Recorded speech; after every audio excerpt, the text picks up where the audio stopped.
mais de 100 milhões de brasileiros ainda não têm esgoto tratado nas suas casas. Esse assunto pode mudar com a aprovação do novo marco legal do saneamento básico pelo Congresso Nacional agora. Nós vamos conversar com dois deputados, Daniel Almeida, do PCdoB da Bahia. Olá, deputado. E Geninho Zuliani, do Democratas de São Paulo, que foi relator da proposta na Câmara. Vamos discutir com eles algumas das polêmicas dessa proposta, como a possibilidade de privatização dos serviços de saneamento. Como vão, deputados? Tudo bem, Cláudia? Deputado Geninho. Olá, Cláudia, tudo bem? Tudo bem. Essa questão da privatização foi a que mais provocou discussão na Câmara e também no Senado. O senhor pode explicar para a gente o que muda com a nova proposta de marco legal nesse sentido? Olha, Cláudia, quem disser que esta proposta vai privatizar o serviço de água não está falando a verdade, porque, na verdade, nós estamos criando alternativas para que os governadores e prefeitos possam alavancar investimentos para o setor de saneamento.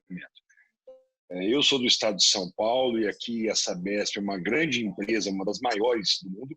Ela já tem um IPO que foi feito há 25 anos atrás, 49% dos ativos da Sabesp já pertence à iniciativa privada, tem compliance, está na Bolsa de Nova York, por isso que ela tem uma melhor gestão e mais de 85% do serviço de saneamento em São Paulo está contente do que manda o Plano SAB. E existem outras empresas estatais no Brasil que é uma vergonha para o nosso país. São empresas endividadas, empresas que privilegiam funcionários públicos, que não fazem investimentos e uma série de pontuações negativas. No fundo, o nosso relatório, que foi aprovado ontem no Senado, ele amplia o leque de oportunidades. O governador ele pode continuar com a sua empresa estatal, ele pode também continuar com contratos públicos, mas ele vai ter que passar por um processo licitatório. A licitação era dispensada pelo saneamento básico. Agora tem que ter uma concorrência, oferecer a maior vantagem para o município. Então, para mim e para todos que votaram a favor do marco, não importa se o serviço público ou se o serviço é privado. O que nós estamos lutando é que haja investimento no setor, que não há mais, e que o serviço chegue na ponta, com eficiência acima de tudo. Deputado Daniel, o senhor concorda com essa necessidade de mudança no marco legal anterior para o saneamento? O que é a crítica que a oposição faz a essa proposta que foi aprovada? Olha, Cláudia, quero agradecer pela oportunidade, cumprimentar o deputado Geninho, reconhecer que ele fez um esforço grande para melhorar o projeto original, mas o resultado que foi produzido não atende ao objeto que todos afirmam, que é de elevar o padrão de oferta de serviço de saneamento, água e esgoto. E o projeto que foi aprovado, ele fortalece, ele quase que estabelece uma prioridade para a iniciativa privada, para o mercado. E água não é um produto que pode ser submetido à lógica do mercado. A lógica do mercado é a obtenção de lucro. E água é um serviço absolutamente essencial. Quando o mercado toma conta com prioridade, acaba tendo um prejuízo para as pessoas que são mais pobres e mais afetadas. Qual é a diferença que esse projeto traz? É que, a pretexto de abrir para a iniciativa privada, você estabelece condições entre a licitação feita, dirigida à iniciativa privada e a empresa pública. Por exemplo, a empresa pública que tiver com o serviço, ela terá que cumprir metas de 99% de serviço de água e 90% de esgoto. Já para a iniciativa privada, não tem a obrigação dessas metas. Os municípios ficam obrigados a fazer essa oferta de licitação. E tem municípios que a gente sabe o serviço não é lucrativo, não é rentável. Na atividade pública tem o chamado subsídio cruzado. Lugares que são mais rentáveis cobre as despesas dos lugares que são menos rentáveis. Então, esses são defeitos que o projeto reforça e, longe de corrigir, acaba produzindo um ambiente de maior exclusão. Deputado Genin, como é que o projeto lida com essa questão das metas e principalmente com essa questão que o deputado Daniel levantou de ter cidades que são mais atrativas, né, para a iniciativa privada, pelo seu porte, e cidades menores que talvez não sejam tão atrativas? Como é que o projeto lida com isso? Olha, com todo respeito ao deputado Daniel, que eu também tive a oportunidade de dialogar bastante durante a relatoria, e acima de tudo respeito o ponto de vista que ele coloca, mas discordo. As metas, elas são, está clara no nosso texto, para a iniciativa privada e também para o poder público. Nós temos que entender, Cláudia, que o nosso marco regulatório ele tem 3 pilares básicos, que eu acho que todos concordam. O primeiro são os investimentos. Está claro que nós precisamos de 600 bilhões de reais para dar água e esgoto para todo o povo brasileiro. O governo federal tem investido em média de 10 a 12 bilhões por ano. Esse é o nível de recursos públicos que nós tínhamos disponíveis por ano antes da pandemia. A probabilidade desses investimentos caírem pós-pandemia é muito alta. Então, se nós falarmos aí em 10 bi por ano, nós demoraríamos mais 40, 50 anos para dar água a todo brasileiro e esgoto tratado a todo brasileiro. Então, esse é um dos pontos divergentes entre o que eu penso e que muitos parlamentares de esquerda pensam. Na minha ótica, não há mais dinheiro público para saneamento, nem no poder central, nem nos estados, que a grande maioria estão passando por dificuldades, e muito menos nos municípios. Então, o investimento ele precisa ser urgente, e o poder público não tem. Então, esse é o primeiro ponto. O segundo ponto é trazer a concorrência para o setor, porque nós temos hoje 95% ou 94% do serviço prestado por estatais e companhias municipais, etc. e tal, e apenas 5% da iniciativa privada. Ou seja, é um mercado que se fechou para o poder público. Pelos contratos de programa, pela dispensa de licitação, você não dá oportunidade para que esse mercado se equalize, por exemplo, em 50% cada um. E isso dificulta os investimentos. Muitas empresas estatais, e aqui nós não podemos generalizar, dizer que são todas, tem empresas estatais boas no Brasil, e também não dá para generalizar dizendo que as boas estão no Sudeste, tem boas empresas de companhia de saneamento no Nordeste, enfim, espalhadas pelo Brasil, e muitas que têm um capital humano muito especial, e assim eu sei reconhecer também, mas é importante os investimentos, e elas não têm. Nós temos que levar em consideração histórias que nós ouvimos da relatoria de governadores que usam essas empresas estatais politicamente, em vésperas de eleição, como cabide de empregos, né? Isso quase que está se tornando uma regra. O aumento das contas de água, ao invés de se transformar em investimento na ponta, acaba sendo, de alguma forma, beneficiando os funcionários públicos, né, que ganham, em média, 2 vezes mais do que ganham na iniciativa privada. O segundo ponto, aliás, o terceiro ponto, investimentos, trazer a concorrência. O terceiro ponto, que é a regulação. Hoje nós temos uma regulação bagunçada, ela é regionalizada, não presta conta para ninguém. Nós temos relatos e histórias de agências reguladoras com uma portinha fechada num canto, que nunca entrou e nunca saiu ninguém, ela só está criada para respeitar a legislação. Então nós criamos na figura da ANA, da Agência Nacional de Água, como se fosse uma macro reguladora, para ela fazer o cálculo do tripé, que é o investimento de um lado e, acima de tudo, o potencial de pagamento da tarifa respeitada as regiões e a capacidade de pagamento dos usuários. Essa questão das regiões que teriam menos interesses pela iniciativa privada, nós criamos 2 questões no Marcos que eu acho, tenho convicção que nós vamos resolver. Esses 10 bilhões de dinheiro federal que nós temos disponíveis a fundo perdido para o saneamento, ele não precisa mais ser entregue para capitais, para a região metropolitana. Ele tem que ser direcionado 100% para esses pequenos municípios. Então, agora um próximo passo, depois da sanção presidencial do marco regulatório, cada governador do Brasil tem que encaminhar para as suas assembleias legislativas um projeto de lei complementar criando as regiões de saneamento. Então, um exemplo, o governador da Bahia, ele vai mandar, no caso da Bahia, ele já mandou, já existem as regiões de saneamento. Então, um município pequeno, que a água está distante e que ele tem ali 2, 3 mil ligações de água sozinho, ele não se viabiliza com a iniciativa privada.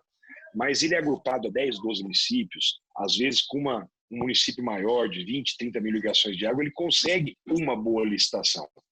E ainda com o apoio do BNDES, que já está também linkado no nosso marco regulatório, para ajudar a fazer o cálculo e buscar modelagem adequada para isso. E esses 10 bi, ele vai servir para esse tipo de bloco. Quando os municípios, mesmo unidos, não conseguirem viabilizar as suas licitações, aí sim entra esse dinheiro público a fundo perdido para ajudar a fechar essa equação. Então, a união de municípios de forma consorciada, via bloco, mais esses 10 bi que nós temos disponíveis, que eu acho que vai ser um dinheiro menor, é que vai dar viabilidade para esses municípios. O que eu quero contrapor quando o Daniel diz que a água não é mercadoria, na verdade, Cláudia, a água realmente não é mercadoria e não se cobra a água no Brasil. Só que a água ela passa num rio ou ela está no subsolo. E alguém precisa ir lá tirar essa água, precisa pôr ela em canos, precisa bombear, precisa pôr cloro, né? E depois de usada, você dá descarga, alguém precisa recolher, tratar e devolver o meio ambiente. Então, na verdade, você está fazendo uma concessão de serviços. A água, de fato, ela não é cobrada, né? Então, contribui um pouco com o debate, com esse pensamento que o Daniel expôs. Deputado Daniel, como é que o senhor vê essa questão das regiões de saneamento? Elas podem ser uma boa solução? E a questão da regulação também é importante, né? O papel da ANA, Agência Nacional de Águas, como o deputado Geninho estava expondo, ele muda, né? Ele cresce. Como é que o senhor vê essa questão da regulação no novo marco legal? Olha, Cláudia, a regulação é uma coisa fundamental, necessária. Essa estrutura de regulação no nosso país não tem cumprido o papel para os quais elas foram criadas. Elas, na verdade, estão capturadas pelos setores empresariais, de telecomunicação, o setor de energia elétrica. Todos eles têm muita dificuldade de cumprir as suas funções, setor de transporte e assim por diante, mas nós precisamos aprimorar a regulação, o controle, a fiscalização. Sobre isso, não tem dúvida. E, para isso, nós temos que ter o poder público mais forte, mais presente, com maior capacidade de decidir. Mas o Geninho ele acaba de confessar aquilo que eu disse anteriormente.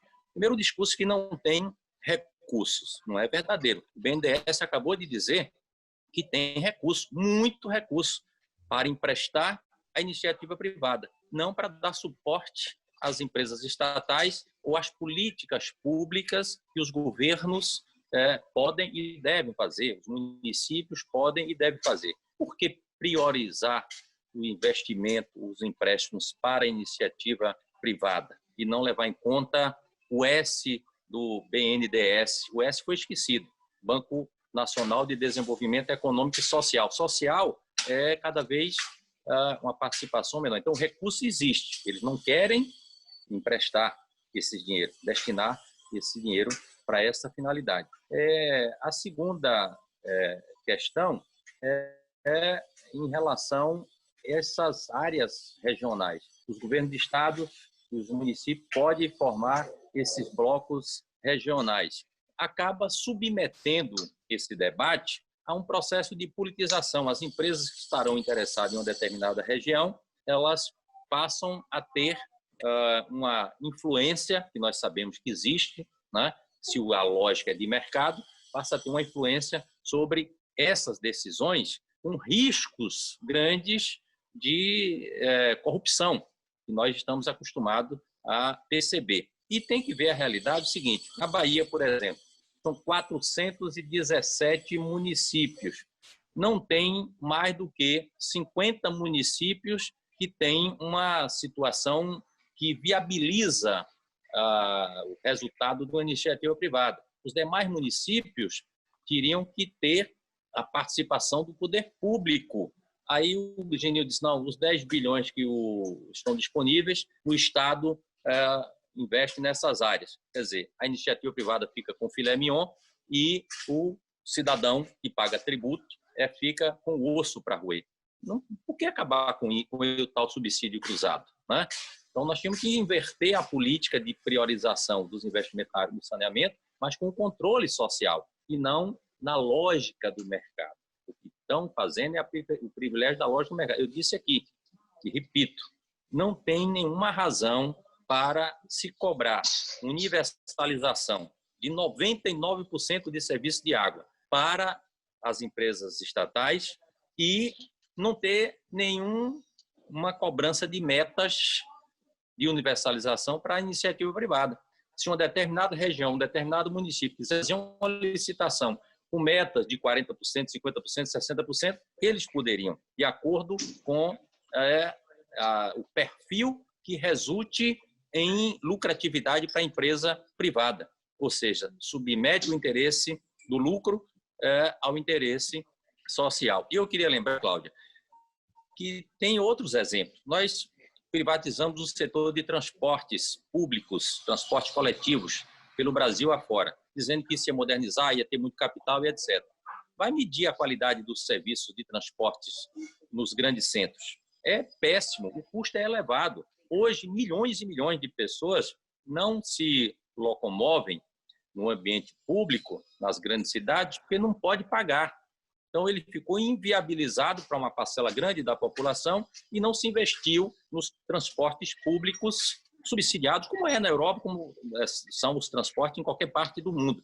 Então, nós não podemos levar para a água esse mesmo modelo. Porque transporte você pode até encontrar uma alternativa e sobreviver. A água não. A água é vida, né? Então, eu acho que os equívocos são inquestionáveis. Deputado Geninho, caminhando para o final do nosso programa, eu queria que o senhor falasse sobre essa crítica do deputado Daniel, da questão da qualidade dos serviços prestados e da qualidade dos investimentos, especialmente nesse momento agora, né, da pandemia e pós-pandemia, em que a gente está prevendo muita dificuldade, né, na economia, na capacidade das empresas de investir e também na capacidade dos governos. Né? Todos vamos sair da pandemia provavelmente mais pobres, né, com mais dificuldade de enfrentar os desafios. Como é que fica a qualidade e o investimento nesse momento? E para encerrar o debate, eu vou passar a palavra para os dois, né? Como é que é a questão de aprovação desse novo marco legal nesse começo, nesse momento, no Congresso, concentrado na discussão da pandemia e do pós-pandemia? Olha, Cláudia, eu começo dizendo o seguinte: eu e o Daniel, nós temos diferenças ideológicas, até pelos partidos que nós representamos aqui. Eu defendo um Estado mais enxuto, um Estado somente cuidando daquilo que é necessário, da saúde, da educação. Eu não consigo só comparar com o transporte público. Eu acho que o transporte público deu certo em muitos lugares, e o Daniel tem razão, em alguns lugares deu errado. O Brasil ainda é um país que está no início das agências reguladoras e que existe ainda um processo de amadurecimento. As agências têm que ser independentes do ponto de vista administrativo, do ponto de vista do orçamento público, e elas ainda estão deixando a desejar em alguns segmentos. Diferente da ANA, que tem se mostrado uma grande agência da água, que agora também vai fazer todo o controle do saneamento. Mas nós temos que também fazer comparação com aquilo que deu certo. Você vê a telefonia, por exemplo, né? Se nós não tivéssemos aberto o mercado para a telefonia, hoje talvez nós não estaríamos fazendo essa conferência, estaríamos igual Cuba, sem telefone celular. Então, a abertura do mercado, hoje você consegue cotar nas operadoras, migrar o seu plano, né, discutir entre Oi, Vivo, enfim, todas aquelas, claro, que existem, para você buscar o melhor plano para você, para sua família, para reclamar.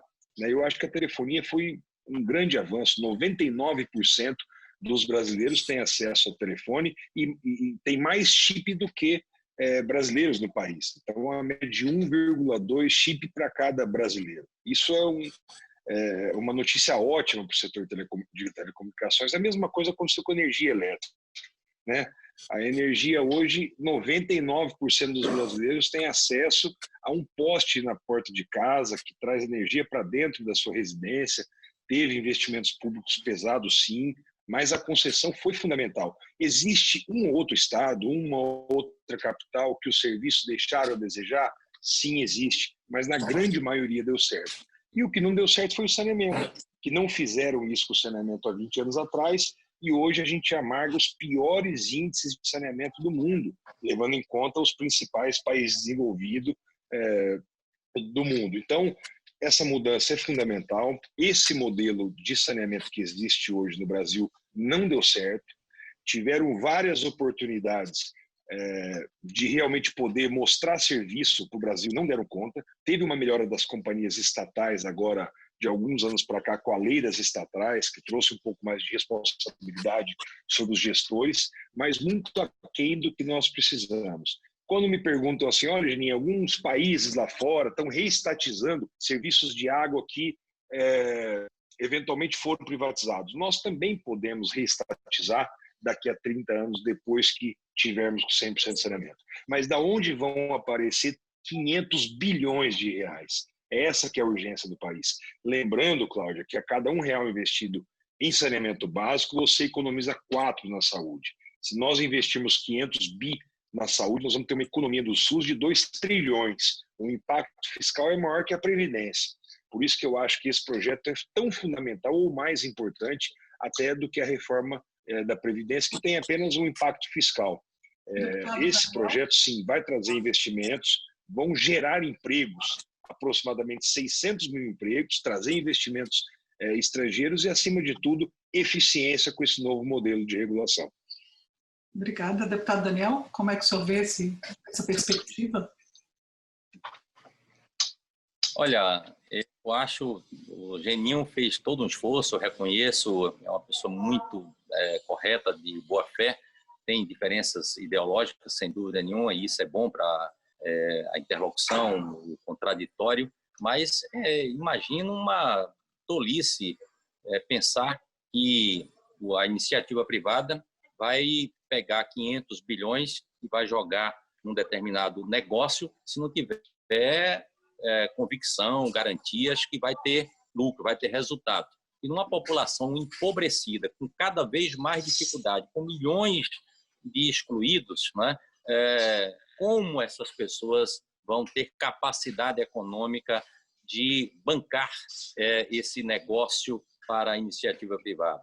Eu citaria vários exemplos de privatização que não deu certo. Na Bolívia não deu certo, aqui em Manaus, que se tentou, não deu certo. Não tem experiências positivas de só a iniciativa privada, como estão querendo priorizar neste projeto. Esse debate, se é mais público ou mais privado, o Estado tem que ser do tamanho da necessidade da população, não tem que ser mais Estado ou menos Estado, é o Estado necessário, né?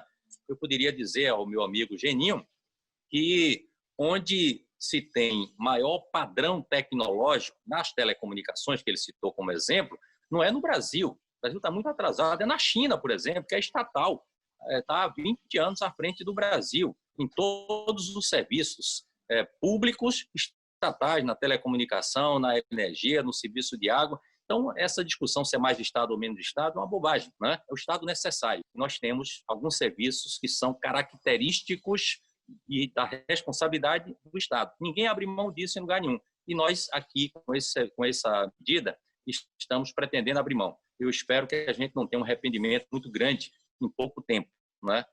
Pela decisão que estamos tomando hoje. Eu não acredito que esse seja o caminho. E espero que a gente ainda tenha tempo de continuar esse debate e impedir que essa privatização possa acontecer. Muito obrigada, deputado Daniel Almeida. Muito obrigada, deputado Geninho Zuliani, do Democratas de São Paulo. Nós conversamos sobre o marco legal do saneamento básico, que foi aprovado pelo Congresso Nacional e agora vai aguardar a sanção pelo presidente da República. Até o próximo.